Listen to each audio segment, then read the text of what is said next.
Hello, and welcome back to the RiftGuides WildRift video. Today I'm going to hit you with one of the most crazy things you've seen in a long time, and I'm talking about a Kane Comet, full crit, lethality, Garen.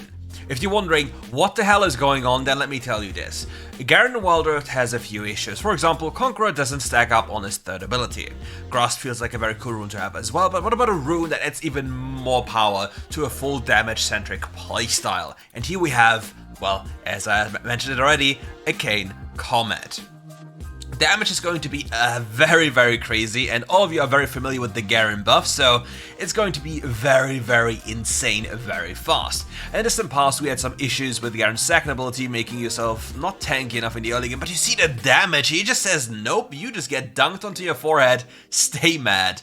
And when it comes about Garen's ability, second ability, now, they don't punish you as hard for only putting 1 point into that spell, because in the past you needed to put all your points into it after you maxing out the first ability, like the third ability by the way, not, you know what I mean, because the benefits of that ability were so much more superior to anything else. So, what is going to happen this game? We're going to see some insane rundowns on the enemy, some insane clapping, some 4MS gameplay with 120 FPS, so brace yourselves. It's Viego in the Baron lane as well, with an Nautilus in the jungle department. Very fast clear. And we see big damage flying out. Garen damage is so insane, and now with his newly buffed second ability, it's so absolutely disgusting to face this champion. Like, he just doesn't die anymore.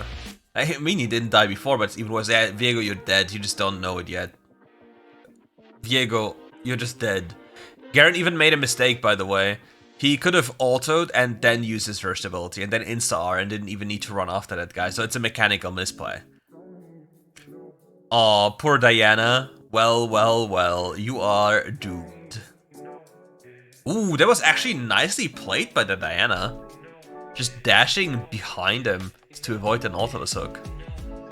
Kinda sad that the Nautilus is so underleveled, because I don't know what the hell he did, but most definitely not clear jungle. But we move. And yeah, this build is going to go super crazy, because if you're familiar with the current tank meta in WildRift, you should know that any bruiser champion that touches you that builds either Heartsteel Titanic or anything damage related just instantly sends you into the next game. There's simply too much damage. And capturing this spirit of giga high damage, you have this absolute crit abomination. So his entire gameplay loop will be looking for a quick little all-ins onto the Viego, and then instantly one-shotting him once he's sub 50% with ultimate. He just has to drop the ignite and then it's completely done. Another nice thing of this build is the insane pushing power it has. So whatever you do, you just push lanes super fast, and therefore allow yourself to gain access to the tower super early on, without any risk involved. And since your champion is so durable, it's also very difficult for the enemy to get you killed. And now we see full points into the third ability, and this is going to be a feast for the eyes. He's probably going to auto-attack QE and then maybe even kill. He should be dead, no? Silence, third ability, ignite, ult, yep. And he burns to death, doesn't he? He doesn't! No way. Don't get emotional. Viego, why are you turning around? You could have just ran away, brother man. Yeah, again, mechanically speaking, I think this was a misplay. Again, he could have killed him easily if he played a little bit differently. But yeah, very interesting damage, one might say, right? Very interesting damage. So if you're wondering why the Garen is constantly diving the enemy lane opponent, this might be the thing and the issue. And we are not even at a point where we have super high damage, right? We're not even having super high damage. So you have to keep that in mind. And it's only gonna get worse for the enemy. So let's see how he allocates his point. Okay, he puts another point into his first ability because of the changes to the second ability. I personally still believe that maxing the second ability second is still the best. But yeah, if you have any other idea about it right now, let me know in the comments below, because I think the benefits you gain from the ability is absolutely insane.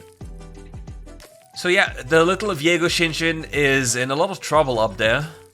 He will get dived continuously because he can never defend themselves against this pick at this stage. So without any external help, it looks quite dire for the man. So yeah. So what's gonna happen next? We have the objectives coming up. Diana already made her way up here at the Croc camp looking while Garen is pushing. Diana is now here looking for a potential play. Nautilus already on the Herald. Lux also made her rotation. Enemy bot line is completely staying in lane. Big damage into the Diana. He gets the free kill but is killed by the Viego. Now we have a problem. The Viego picked up the items, but apparently that doesn't even matter because, yeah, we have big spells coming into the face of the Viego. Damn, he actually lives no shot. No way. And now the Samira makes... No, it's the Aurelia. What am I even talking about? Samira. Damn, that is tough. That is so unbelievably tough. Depression is settling in so fast.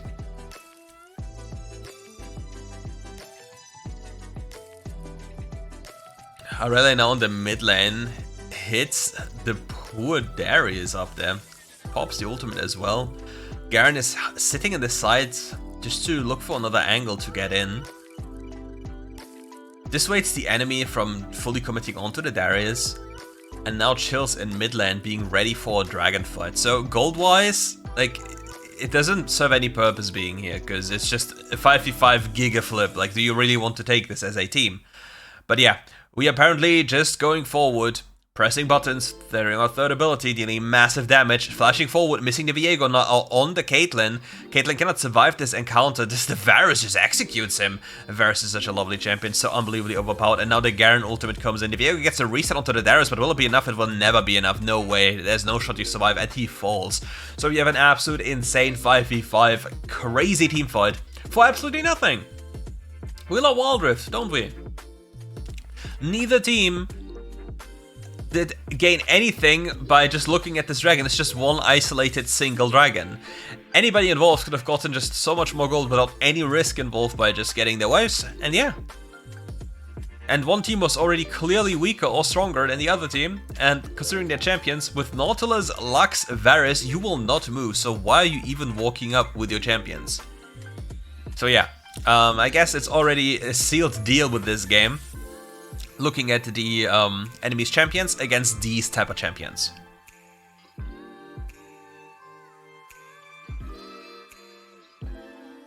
Also, it's so crazy how broken CC is in MOBAs. It's so unbelievably broken. And let me know what you believe or what you think about this in general. Because yeah, CC and just damage is just so absurdly insane in recent times. Like, for example, they removed the tenacity from Mercs, cool, and they add even more damage. So if you get CC'd for like 0.5 seconds, you're dead. So technically speaking, it doesn't even matter that they remove tenacity, at least for carry champions, because either you go QSS or stasis, because if you get CC'd by a real CC spell, you will die regardless. Now invading here, spotting the Viego on the right side. Nautilus also running around.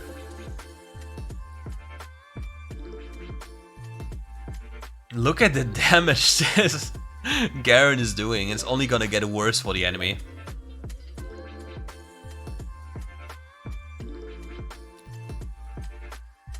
Hack splashing over the corner here. Hello, Viego. You are a goner. And he gets executed by the ultimate. Look at the Bluetooth ultimate from Narnia downtown to Manhattan and the Upper East Side. He just doesn't care. He just... Oh, by the way, there was like one kind of thing in esports where Garen ulted somebody and the person recalled and the ult killed him in the fountain. That was the funniest thing ever. It looked so dumb. Diana, you need to be careful. If this guy had ult, you just instantly die. So that's one of the, like, the typical Garen playstyle, right? You just walk up, you look at somebody, and he just look at you at the wrong way, and you just kill him. You just instantly kill him. Like an AD carry dies to auto attack QR. Especially if you go these crit items.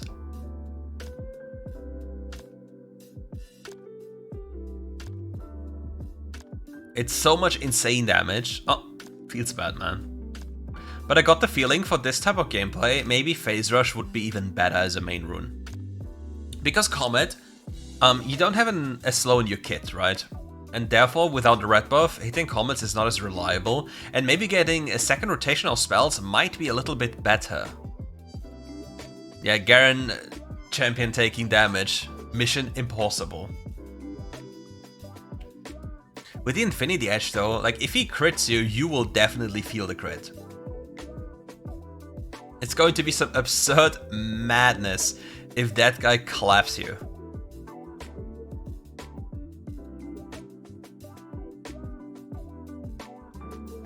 Going for the recall here, picking up the Mortal Reminder, having more crit now, going to the 50%, having Yumu's Ghostblade with Big Pen, having Mortal Reminder with a decent amount of pen at level 12. So if an enemy gets too close, there's going to be a lot of trouble for the enemy champion. Because if...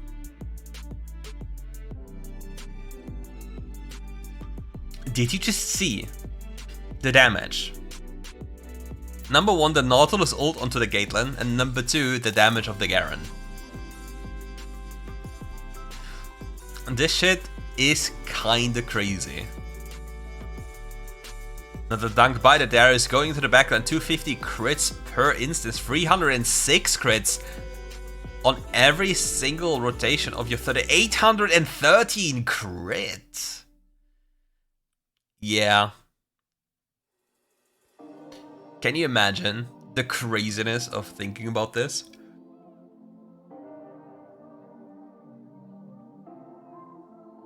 It is a dark day for WildRift. A dark season of like either going full crit Giga shenanigans, or you go tank with Heartsteel and Titanic and nothing in between. It's such a weird thing, because so many champions now build such interesting items compared to before. So yeah. Come on, get another Serrated Dirk into the pocket of the Garen now. Theoretically speaking, would be nice to see some macro, you know, people pushing waves. But we have the typical Chinese, well, it's not even Chinese, the typical WildRift ARAM. I mean, it's also the same in League, but yeah. Apparently nobody wants to get any side waves going at any point. The benefit, at least of the doubt for the Garen, is that if he shows side, he might lose Nashor because he's the strongest member. Flash on top of the Aurelia, she gets away even though silenced, but yeah, gets immediately executed with a more than 1000 true damage ult. Yeah, we love Garen. Man, this champion has been such a solid staple in the distant past of WildRift competitive because this champion simply didn't die. It was even so OP in like very, very long ago that you just blinded it and won every single top lane matchup. Like, WildRift and their balancing sometimes is just a sight to behold. X-Flash over the wall, looks at the blue buff with the crit build. It's dying reasonably fast if I may say so. Now Serpent's Fang is being picked up, but who is he building Serpent's Fang into? Do we have any items on the enemy team that have any shielding? It doesn't look like it so far. We have Diana shielding. And that's kind of it for now. Aurelia flash ulted in with a nice play. Will it get her anything? She gets a Lux kill. Nice hook by the Darius. Instant ultimate onto the Aurelia. Nearly, well, it actually kills her because of the ignite. Ultimate of the Nautilus comes in. Misses the hook after the ultimate of himself. Diana also wasted ultimate. We see everything happening. Another nice hook by the Darius up there. But the Darius nearly falls, but he falls to the Caitlyn. Giga range by the Caitlyn secures the kill. And now Nautilus dashes up, tries to go for another play here. Neither team... Oh, somebody was in the brush waiting and they didn't pay attention. Now that Diana will fall to the Garen, they get a free kill here. This might be a Nashor angle and they get another kill. This is most definitely a Nashor angle if they want to actually come for it. He has to wait because he's too squishy to just tank it up alone. Okay, team is coming now. Nash is dying within seconds, as you see. As long... Oh, so bad, unfortunately. He got the Baron debuff. So his damage is minus 50. So, oh wait, like, I need to repeat this, right? If you have the Baron debuff, everyone of your team can have the Baron debuff if you're tanking Baron, and it only goes away once the timer ends. It doesn't go away when the Baron changes aggro. And this debuff reduces your damage dealt by 50%. So if you are going for Baron and multiple people are tanking and just resetting the aggro and just, you know, then you might just get wiped in a team fight. And he just flashes on the wall, gets towards the Viego, progresses forward, and kills him with a 1300 true damage ultimate. 1300 true damage. Yeah, we love Garen. And now Diana is here, left alone. 1000 crit.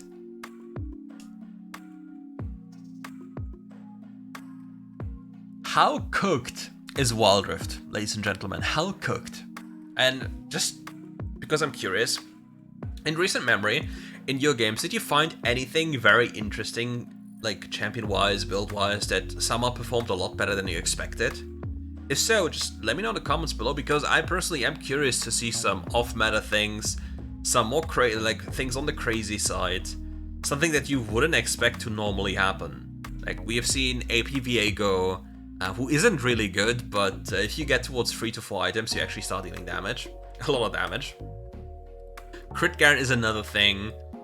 Brand becoming more popular. Some other picks that are very niche that you usually don't see. Just let me know in the comments below. The dragon being picked up here. Next dragon will be the Elder Dragon. Nautilus is already dead, was taken over, and another, the Varus, falls. Luckily, nothing can be done right now. The enemy team just got gold for this, and they don't get anything bigger than just gold. But yeah, another one of these throws, and it's Jover.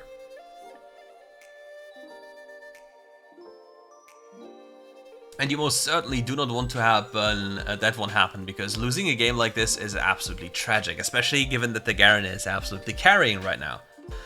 Nice flashing in, getting a free kill, 414 crit by the Garen. Yeah. What are these traps? Like, they're traps everywhere, but they're not even, like, what is the purpose of these traps? They're not even, like, sealing off movement. They're just a random array of traps.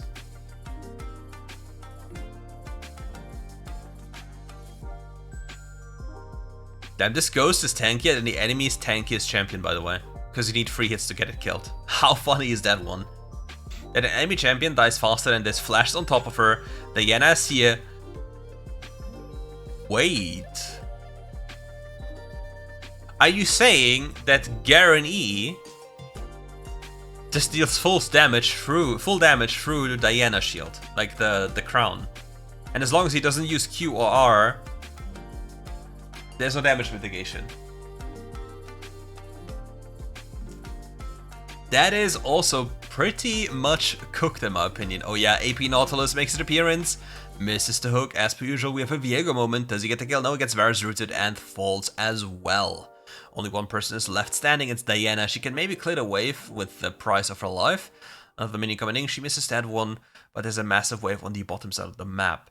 Elder should be spawning right now, and Nash as well, and if they want to take the secure way, they just pick up both and end the game after this. I'm pretty certain they could have at least attempted to end the game without them, but there's no need to take an additional risk. Because now if you think about this, like, Nautilus just has to locate one target that does not have stasis, so he presses the scoreboard and looks for one target, and he presses ult. That target will die, because, listen, Lux can just ultimate on top, and then whatever the target is, it will simply die unless it's in stasis. And that makes life substantially easier. So what happens now? The enemy team would be theoretically forced to go towards Nashor if they play for Nashor, while the Garen just goes for an end here, with the massive wave pushing. But for some reason, the Nautilus isn't feeling like this and rather looks for another pick. Whereas the easiest play would just to go towards Nashor while the Garen is in side lane. And then we see the ultimate coming in. Oh, doesn't immediately one-shot, Lux doesn't immediately ult. Unfortunately, this is the freest combo of all time, because you just always get a kill, and that's guaranteed, without any skill expression, by the way. Another wave being pushed in. They're just allergic towards objectives. They really are. They just want to siege the enemy base when they can just get Nashor and win for free. Because this can still go wrong. Now they get a kill. Wait, Varus actually dies. They're actually losing. What? And this is why macro is so important. Like, this is just such poor play by his team. They can just go Nashor and the enemy needs more people to face him. I still don't understand why they're trying so hard to get more kills when kills are so irrelevant at this stage. Because an isolated kill should lead to something bigger, either the game ends or the Baron, which then leads to game end. And now Nautilus gets a kill, but he will also fall, so he's just throwing away all the leads throughout the game continuously, when it's just so easy to end the game. Because if you get Nashor and have Elder, the enemy is forced to come out, because if you get Nashor, they will lose. So you're creating a spot of conflict where the enemy has to walk into you, rather than you having to walk into the enemy. And therefore, it's just so much smarter and so much easier to just go with that type of approach, rather than just running with your head against the wall and praying it works, because that's literally what they're doing. And yeah, the same applies throughout every elo in WildRift, unless you're playing high elo legendary queue. Because yeah, normal ranked is absolutely doomed. In whatever region you are, by the way.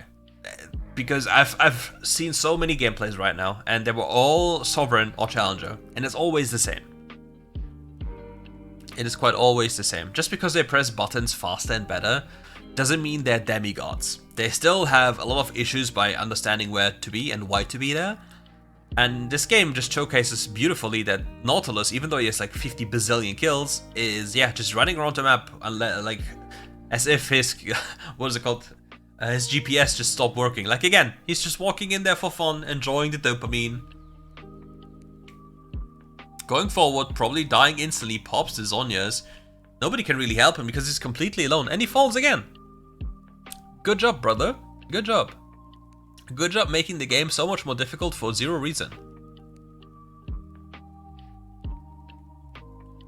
Alternatively, what you can do in the later stages of a game like this, you can place a ward deep into the enemy's side, preferably a control ward, if you know a place where it's not being cleaned, and then you buy teleport. And then you go to the left, like on one side of the map, push it, and then you wait for the enemy to overextend, then you TP to try and end.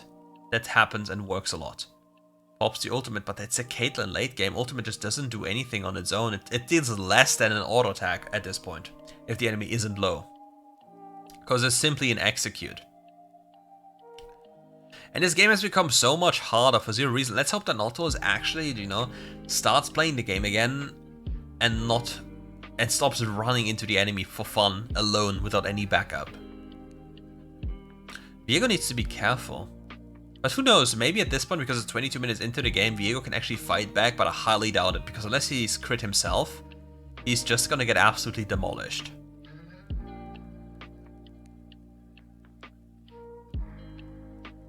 Diana encounters the Nautilus on the bottom side, and Nautilus dies again. For zero reason. Amazing. Meanwhile, we have a problem on the top side of the map because he can't clear, he can't siege against the Caitlyn unless the Caitlyn makes a massive mistake. Yeah, like that one. Exactly like that one. Because he has to get close to the Caitlyn, and if he doesn't get close to the Caitlyn, he can never do anything. But the Caitlyn didn't expect the relative range, and this way, they end the game, even though the Nautilus tried everything in his power to actually lose the game. And I hope you enjoyed this video. I hope you liked my little rambling and flaming about the lack of macro on Nautilus. And if you want to know more about WildRift, feel free to just come by again, leave a sub. Check out the comment section below, check out the Patreon. You also have every single build like I'm looking at and I'm creating or reviewing on the website as well. So, let's just take a look at the end of the game clips again here. Turns around, pops him into the forehead, just says, nope, you just get a one-shot, brother. And Vladimir Lane, he crits this guy. Damn, that one hurt. And another one, a 1k crit, and he's gone. And another one, Aurelian Sol, what are you doing, little bro? And you're dead as well. And now we have an orange, supposedly a very tanky champion, 227 armor. But gets completely sliced apart by this Garen. Look at him. And now the true damage ult. Bum. Sent into the Shadow Realm. 1700 with Garen ultimate. Yep. That looks very fun if you ask me. Another Vladimir. Isn't that the same that already happened? Damn, he's just fun. Like, it's the same again. I'm getting scammed. We're getting scammed, bros. But I really like that they put the clips at the end. It looks so funny. Like 637 is just so absurd. And Sivir just gets crit, gets auto attack again, gets auto attacked again. Collector! Bro got collected. Doesn't it look so weird if Garen crits like he just stabs with his sword? He's fighting Master Yi. Yeah, Master Yi also does so much crazy damage, to be fair. Cleaver also such a good item on Garen. Boom. Get dunked. Mr. Fischler? Nah, it's just no way. It's just way too much damage. And thanks to your second ability, you're tanky enough to just don't care. Oh my god, that's just way too much damage. No shots. Like, imagine you're just chilling and somebody just flashes out, silences you, you can't press a button, and you nearly instantly die. Nice veil though by the Lulu, but just wasn't enough. Now he turns around, looks at the Lulu the wrong way, the Yordle is getting collected. Goodbye, Yordle. Oh, not yet goodbye. But if Vladimir dies and the Yordle escapes, Dantes wouldn't be happy about this. Nice turning into the entire of the enemy team. Nice stasis by the Kazakhs, avoiding certain death. Malphite ults, but there's just not enough damage, and she just dives to an auto deck midair. Cool phase. Flashes on top of the Aurelion Soul, gets him killed with a 1250 ultimate, and that is it. With that, we're at the end of the video. We are seeing some interesting, typical, generic bruiser Garen builds, or tank Garen builds, that are not even remotely on par with what we've just seen. And if you liked the video, as I said, leave a like, come back tomorrow for more RiftGuides content, and we have some more things coming for you, so stay tuned, and we'll see each other tomorrow. Goodbye.